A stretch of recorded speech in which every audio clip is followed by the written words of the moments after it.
Yeah.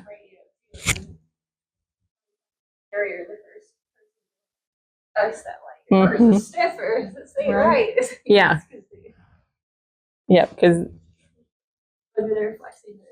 asking for more movement than we do. Yep. Yeah, and you know they handle so many more animals than the horse owner does. You know, oh yeah, this horse only picks his leg up to that, and we think that's normal. And wear pattern on shoes too. Yeah, Russ is really good about wear pattern. Good girl. Hi. Good girl. There. I hit that like fourth rib right there, and she's like, hold my breath.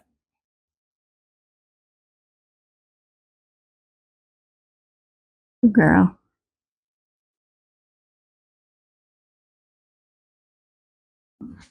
Good job. Ooh. Thank you.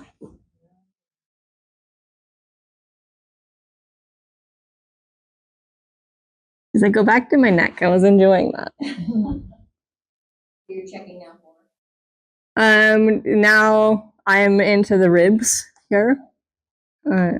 So the early portion of the ribs tend to be forgotten a lot of times in what we do with stretches and exercises, things like that. But they very much affect how well the front limbs function. Good girl.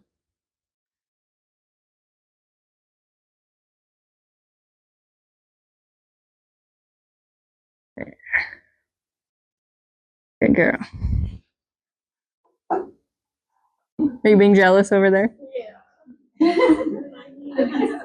My ribs.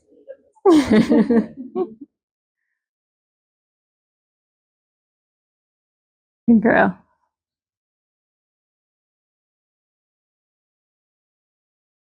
So a lot of this, I'm sure, is very boring to watch because I feel so much of it.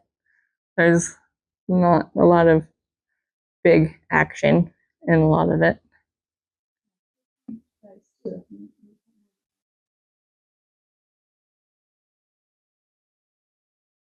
Look at her and she's like, oh, it's like,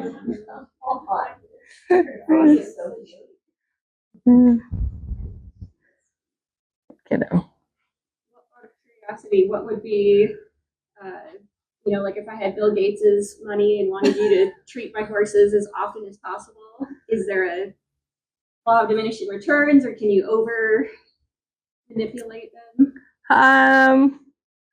I think, okay, good question. So, yes, you can do it too frequently if they're not strong enough to handle the changes. So, if you think of their body as a wound up ball of string and you just unwind it all, then they're just going to be a little Gumby. So, it's important to unwind them, but you have to unwind them in a way they maintain strength and can strengthen beyond it. Yeah, you take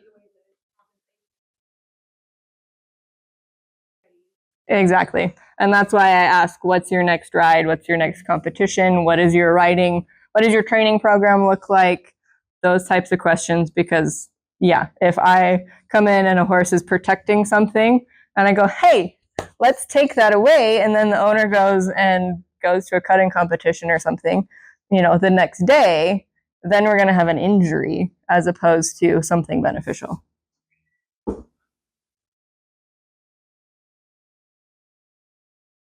Now, if it's a horse that I've treated regularly and I know, like with Faith, there's been times I treat her 2 or 3 days before Mindy goes to a ride, and I just make sure on those times I don't experiment with anything, treating anything deeper or playing around with